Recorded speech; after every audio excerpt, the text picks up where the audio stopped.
უმრავლესობა საპატიმროებში არასათანადო მოპყრობა, ჯანდაცვისა და დეტალური ინფორმაციისადმი არახელმისაწვდომობა მონიტორინგის შედეგების მიხედვით, რომელიც სახალხო დამცველის აპარატმა და ახალგაზრდა იურისტთა ასოციაციამ აწარმოა, პენიტენციურ სისტემაში ისევ ბევრი გადაუჭრელი პრობლემაა. საერთ თავმჯდომარის შეფასებით, სასჯელ ახსნების სისტემაში ვითარების დამძიმება ქვეყანაში ნულოვანი ტოლერანტობის პოლიტიკის დანერგვამ გამოიწვია.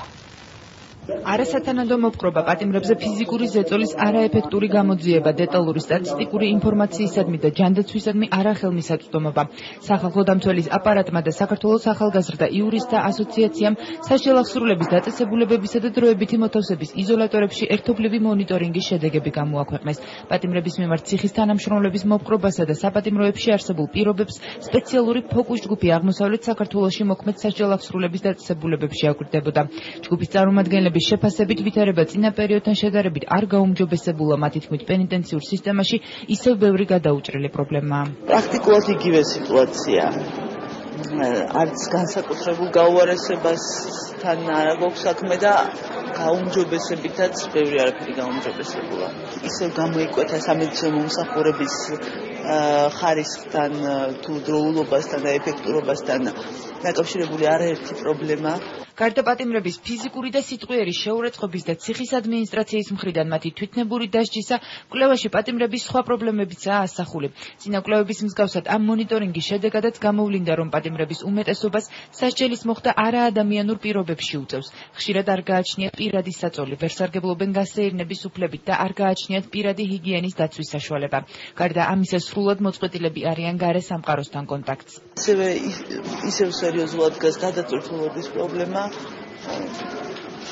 იგივე რესოციალიზაციისა და შრომის ღონისძიებების არარსებობა და ასე შემდეგ ძალიან ბევრი, რომლებზეც ჩვენ წარსულს საუბრობთ. მოპყრობა გამოიხატება ძირითადად პატიმრების ცემაში, ან შეურაცხყოფაში, ან სიტყვიერი და ხშირად ფიზიკური. სასჯელ აღსრულების სისტემაში მძიმე ვითარებას ახალგაზრდა იურისტთა ასოციაციის თავმჯდომარე ხელისუფლების შესაბამის პოლიტიკურ ნებას უკავშირებს. თამარ ჩუგოშვილის განცხადებით, პენიტენციურ სისტემაში ვითარების დამძიმება ხელისუფლების მხრიდან ნულოვანი ტოლერანტობის პოლიტიკის დანერგვამ გამოიწვია.